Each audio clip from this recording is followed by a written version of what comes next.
స్వాగతం సుస్వాగతం నా కుకింగ్ ఛానల్ కండి. ఈరోజు నేను టిఫిన్ చేయబోతున్నాను. అదేంటంటే ఉప్మా.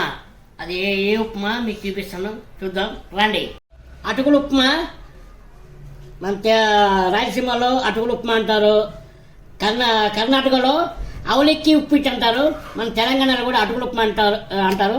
ఇక దీన్ని ఎలా చేద్దాం చూద్దాం రండి.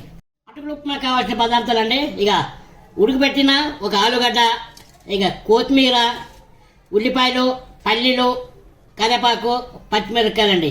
ఇంతే అండి. స్టవ్ ఆన్ చేసుకుని ఇప్పుడు ఆయిల్ వేసుకుందాం. 2 స్పూన్లు వేసుకుందామండి. పల్లీలు నూనె బాగా వేగాల. సామాన్లు వేసుకుందాం కొద్దిగా అండి.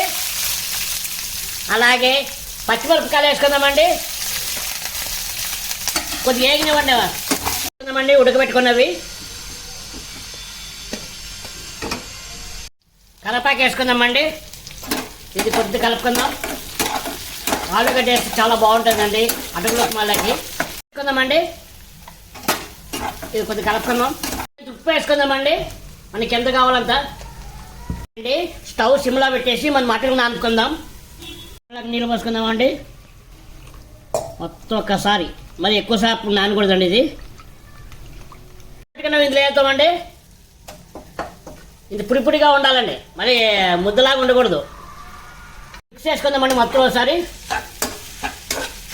కలర్ఫుల్గా అయిందో ఇక ఇలా కలుపుకోవాలండి, సూపర్గా ఉంటుంది. నెక్స్ట్ మనము నిమ్మకాయ పిండుకుందామండి. మనకి ఎంత కావాలో అంత కావాలండి. పులుపు ఎక్కువ తినబట్టి ఎక్కువ, తక్కువ తినేవాళ్ళు అయితే తక్కువ. ఒకసారి మిక్స్ చేసుకుందామండి నిమ్మకాయని. కొత్తిమీర వేసుకుందామండి పైన డెకరేషన్ కోసం, చాలా బాగుంటుంది. ఎంతో టేస్టీకరమైన రుచికరమైన అటుకుల ఉప్మా రెడీ అయిపోయిందండి. ఇప్పుడు మీకు టేస్ట్ చేసి చూపిస్తాము. ఇక ఫస్ట్ మామూలుగా తింటాను, మామూలు చట్నీ లేకుండా.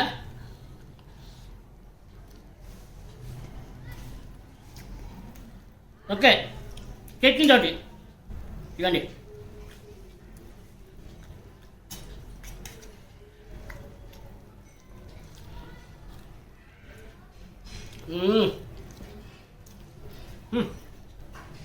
ఏం టేస్ట్ దాంతేనండి.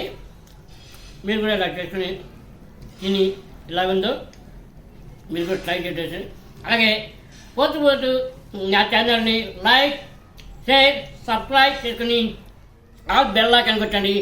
బాయ్.